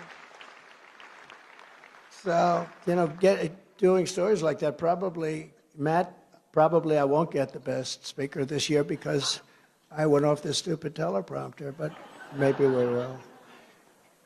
So it was an amazing thing, and I learned so much. I tell that story sometimes rarely because it's, you know, it's a rough story. But I tell it because you have to know what a great military we have if you let them do their jobs. And I equate it with our police and law enforcement people. We have the greatest law enforcement people in the world, but they're not allowed to do their job. It's the same exact thing. Chicago could be solved in 1 day. New York could be solved in a half a day. The New York police, I grew up with them. They're the greatest people. Now, a lot of them have left and they've gone down to other states and they've retired. But you have great people. And they can do their job if they're allowed to do their job. But they don't want to lose their pension. They don't want to lose everything. When you see these department stores where 300, 400, usually kids walk in there with the masks on and rob the store, destroy the store, millions of dollars. Then the store closes. The whole thing starts to collapse, the city. I could solve that problem in 1 day. In 1 hour, in 1 minute, when the word got out that we took a very tough action, when kids walk out with television sets, like brand new, beautiful $2,000 television sets, and they're walking out, and the police are told, stand down, don't do anything. If the police would be allowed to do their job, and they would do it really strongly, it would end. That whole phenomena would end immediately. It would never happen again. You don't even have to do it in every city. All you have to do is do it in one. That's why I'm giving immunity to police, so that they stop crime, because they don't want to get sued. They don't want to lose their wife, their family, their pension, their house. It would stop immediately. So when I equate the military story and I talk about what they did and how we defeated ISIS, it's the same exact thing for the police. We have the greatest police. They could stop it in Los Angeles. They could stop it in New York. They could stop it in Chicago. They could stop it everywhere. But they're not allowed to do their job. And if they do their job, they lose everything. They lose their pensions, their house. They lose their family. And we're not going to let that happen anymore, because our city's all run by Democrats, radical left Democrats for the most part, but Democrats. It's a cesspool. It's a cesspool. Okay, now we go back to one little final story that I have to finish. So as you remember, the president of Mexico sent a representative.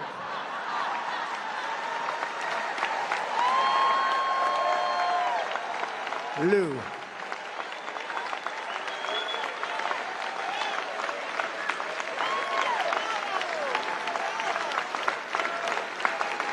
See, they'll say he rambled. He's cognitively impaired. No, it's really the opposite. It's total genius. You know that. It is. It's total genius. These fakers up there, he rambled on endlessly, telling these horrible and very boring stories. No, they're very informative stories. They're very important stories, actually. But no, there's no cognitive problem. If there was, I'd know about it. In fact, if there was, you'll be the first to know, because I will tell you. I will tell you. But, so what happens is I'm talking to the gentleman, and he's very confident. And I said, no, you're going to do it. You're going to do it. And he thought this was a weird conversation because he kept saying no. I said, no, you're going to do it. 100%. Don't even think about it. No, I said no. But, sir, I said no. How many times do I have to say no? I said, say yes. And he said, I can't do that. I said, here's what I'm doing. It's Friday evening, starting Monday morning at 7 o'clock. Mexico is going to pay a tariff of 25% on all of the cars that you stole from our country, by the way. You know, they stole 32% of our manufacturing cars. The United Auto Workers are going to vote for me, all those people, because that deal they made with China. All-electric cars. The all-electric mandate. Everybody has to have an electric car, which doesn't go far. Got a couple of problems. Doesn't go far. Doesn't work in cold weather. Remember, 4 weeks ago, I won in the largest margin ×2 history in Iowa. And it was 40 degrees below zero on election night. 40 degrees. This was serious cold. If I walked from here to here, let's say that's 5 yards, I was freezing my ass off by the time I got there. This was so cold. You never saw so many electric cars pulled over to the side of the road. You could have had any one of them. I don't know what the hell the people did. I guess they saved them in some way. But no, they don't go far. And these are the people we have making decisions. No, we want to have everything. We want to have choice. Like in school, we want to have choice. And with cars, we want to have choice, right? You know? We want hybrid. So I said, I'm going to sign this document, and at 7 o'clock on Monday morning, everything, including cars, and by the way, Mexico is our #1 trading partner. Who the hell knew that?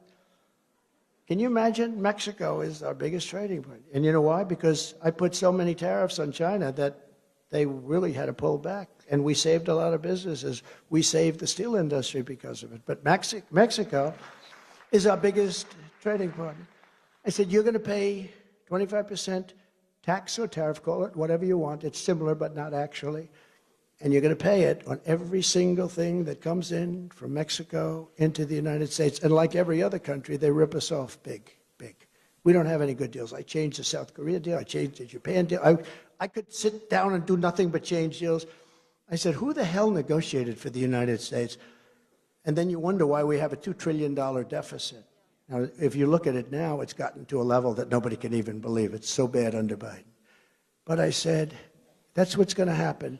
And that's going to be a hell of a lot more than 28,000 soldiers. And I'm okay with it.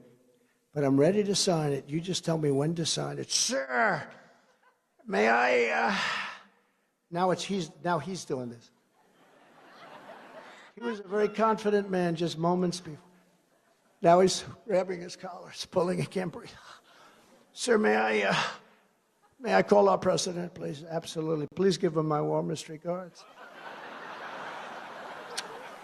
And I said, would you make it quick? I'm late. I got the Russia hoax to take care of.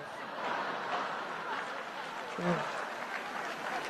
I got to take care of that hoax, Mike. So make it quick on how much time. Think of what I could have done if I didn't have to go through all that bullshit, right? Think of how good I would have been. So he comes back in 5 minutes and he said, sir, I'm pleased to tell you that it would be our great honor to supply you with 28,000 soldiers free of charge. It would be our great honor to adhere to your request for remain in Mexico. Millions of people can stay in our country. Here's a guy. You ever see what happened to Tijuana? It was like people. They had no earth left. It was, you looked at it as, became, I think it was the fastest growing city in history. Tijuana, nice place. But we have, I said, what about catch and release in Mexico? Yes, sir, we'd love to have you release people that you catch, prisoners and murderers. We think it would be a wonderful thing for our country, sir. We would love it. Sir, you can do whatever the hell you want. And we got everything. And then this fool, this stupid fool, released Mexico of all of these obligations. And then last week, for the first time, I can't even believe it, I heard Mexico saying, we're not going to negotiate with the United States unless they give us $10 billion. These are stupid people. How about the hostages? The hostages with Iran, Iraq, but the hostages, we gave Iran $6 billion for 5 people. $6 billion. $6 billion for 5 people. A hiker. You know, a hiker goes over and says, oh, look, there's Iran. Let's go hiking. We give them $1 billion to get the hiker out.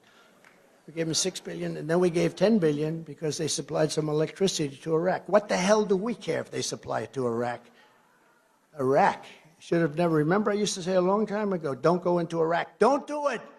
But I was only a civilian, so I didn't get that much press. I said, don't go into Iraq, but if you're going to do it, keep the oil. Do you remember I used to say that all the time? Keep the oil, but don't do it, but keep the oil. Iraq now has $300 billion. Iran has $224 billion. And Iran controls 100% Iraq.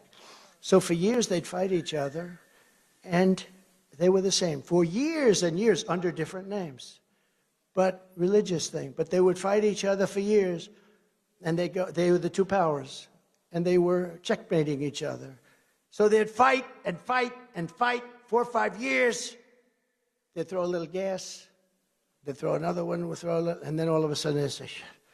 And they'd go back, and the border basically remained unchanged. This has been going on for centuries. And then we come along and we blow up one of the sides. We blow up Iraq. And now Iran is taking over Iraq. So Iran, they might as well change the name. So Iran has their $200 and some odd billion that they all made in 2.5 years. 2.5 years. I told China, and I told all of the countries, France, everybody. I said, listen, if you buy 1 barrel of oil from Iran, we're not going to do any business. We're going cold turkey, which wouldn't have been a bad thing anyway. We're going cold turkey. You're not going to do it. And we're going to put a 100% tariff on anything that gets through. And President Xi, I told him this. He said, all right, well, we won't do it. We won't do it. They didn't buy. By the way, they're buying billions and billions of dollars worth of oil right now. But China didn't buy. Nobody bought. Iran was broke. And they had no money for Hamas. And they had no money for Hezbollah. They had no money for anything. They were down to almost nothing. And there were a lot of stories that Iran was unable, and all these terror groups were angry at Iran because they weren't paying them. And the terror groups were all breaking up. If I were president, Israel would have never been attacked. Would have never been attacked. As soon as I was forced out with a rigged election, and we can never let that happen again. Don't let it happen again. Don't let it happen again.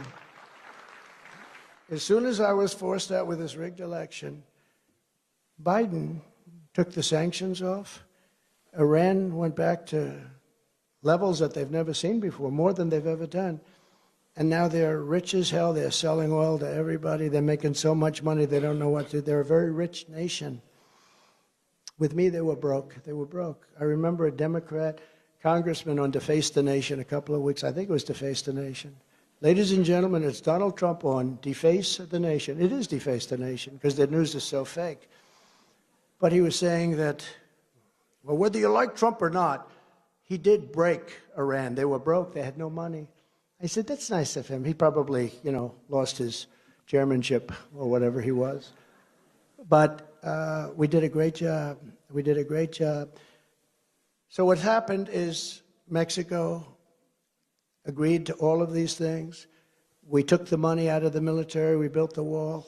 We had the safest border in the history of our country. The history of our country. And you know, it's very interesting because we built the wall, but a lot of people were coming up at the beginning. Once they saw that I meant business, once they heard some of these stories that I'm telling you right now, they didn't come. They weren't coming. The caravans were much smaller. The people trying to get in was a much easier situation to handle. When you have an idiot like Gavin Newsom saying, if you come up, we're going to give you pension funds, you're going to have pensions, we'll give you a mansion. Do you ever see the things that he's promising? Free health care, free education. Who the hell wouldn't? I may move there myself, actually. No, but people all over the world are hearing this, that California, look, a lot of people think Gavin Newsom is going to run. In a certain way, I hope so. I hope so. Because he's destroyed California. He's destroyed it. But he's got a hell of a line of crap. I watched him on Sean Hannity, who's a good man, Sean. Sean, we love you very much, Sean, if you happen to be watching, which you will. But he was on Sean Hannity, and he was saying, no, California's never done better, we got to do this, we're doing that, we're doing that. I'm saying, wait a minute, the place is failing. They don't have water. They're notifying people in Beverly Hills you can only use 40 gallons of water. They don't have water. By the way, they could have so much water. I had it all set. All of the federal government approvals were done. All he had to do is sign a little piece of paper. And I won't let him get away with that again, because he had to sign one piece of paper and water would be pouring down from up north, pouring down from Canada. And it comes down the artificial veins and the natural veins where the water poured down. They take this water and they send it out to the Pacific, way above California. They send the water out to the Pacific to protect a little tiny fish that's not doing too well anyway. And people don't have water, and the farmland is barren. You go down, it's best land there is in the whole country. They can't farm it because they have no water. And it's true. In Beverly Hills, you pay a fortune in taxes. They say you can only brush your teeth once a day. Who the hell wants to mean you can't use too much water on your hair? That would put me out. I would not want to be. They put restrictors on showers. They put restrictors on faucets. You buy brand new faucets. Aren't they beautiful, darling? Oh, yes, look at them beautiful brass faucets. They're so beautiful. Let's try them. Oh, shit, no water's coming out. Drop.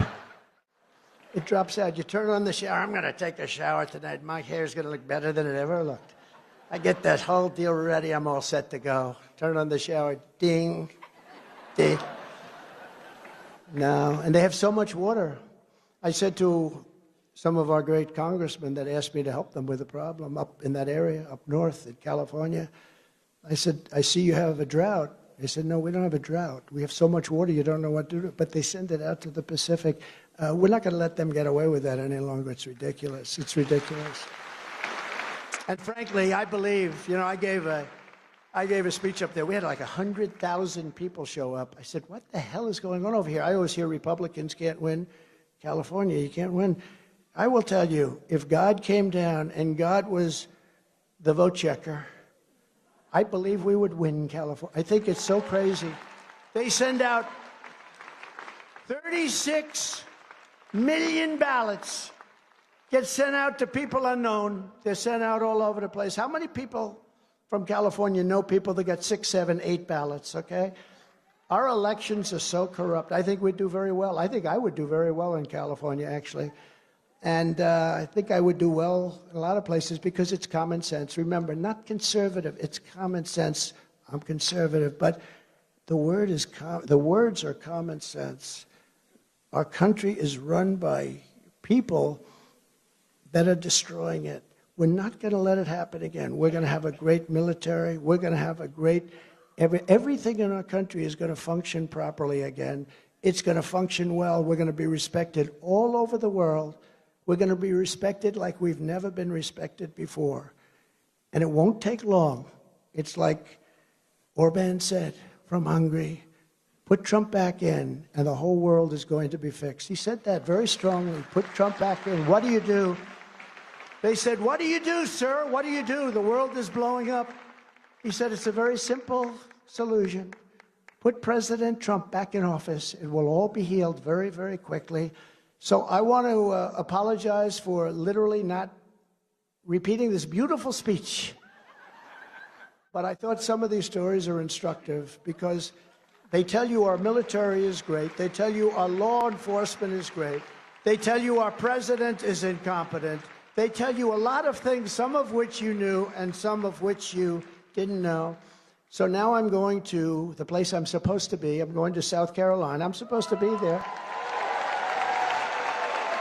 And if I do poorly, I'm going to blame Mercedes. Forget about that. I'm going to blame Mercedes. Because I am supposed to be there and I'm not there. And if I do poorly, I'm blaming everybody in this audience. But I think we're going to do okay. And I just want to thank everybody. And ladies and gentlemen, for those of you from a beautiful place called South Carolina, go out and vote right now, please. Get in those cars and drive fast. I'm going to leave you with this one final message. We're going to win the election. We're going to win it big. We're going to win it bigger than ever before. We're going to do things that nobody believed. It's going to be more important even than 2016. We are going to make America great again. Thank you. Thank you very much, everybody. Thank you.